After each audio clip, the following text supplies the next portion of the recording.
V soboto pa smo se družili v Semiču, kjer v letu 2026 z različnimi dogodki obeležujejo Krakarjevo leto. Lojze Krakar, ki bi letos praznoval 100. rojstni dan, je bil pesnik, novinar, urednik, prevajalec in še marsikaj. Tokrat smo v Kulturnem centru Semič slišali njegovo uglasbeno poezijo.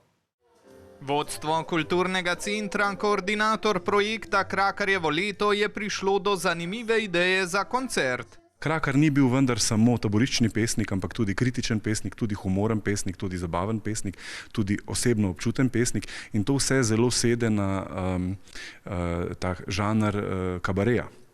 In ideja se je pojavila, če žanr paše, dajmo potem narediti tako, da bo poezija sedla na glasbo in glasba sedla na poezijo. Tako so poiskali pravega glasbenika za ta projekt.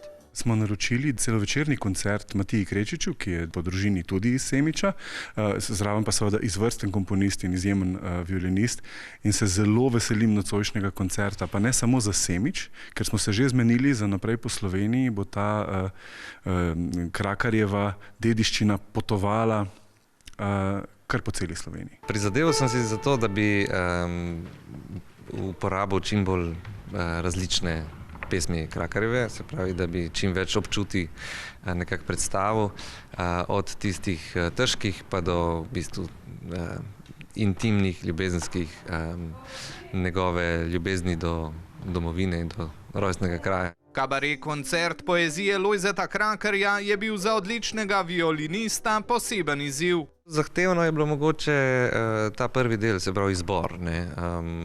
Šel sem praktično čez cel njegov opus. Sem kar nekaj časa zbiral in raziskoval in tako, in da sem prišel do v bistvu teh 10, ki so me nekako najbolj nagovorile in ki mislim, da bojo tudi ljudi najbolj nagovorile. Glasbeniki so se v Krakarjevi poeziji odlično znašli, tudi pevka se je brez težav uživela v njegove besede. Pridejo naravno, pridejo, zaobjamejo v bistvu vsa čustvena stanja, ne? In glede na to, da je letos 100-letnica njegovega rojstva, se mi zdi, da so še kar dost aktualne, ne? In da se da neko vzporednico potegniti. Moj dom je, kadar se razcvije.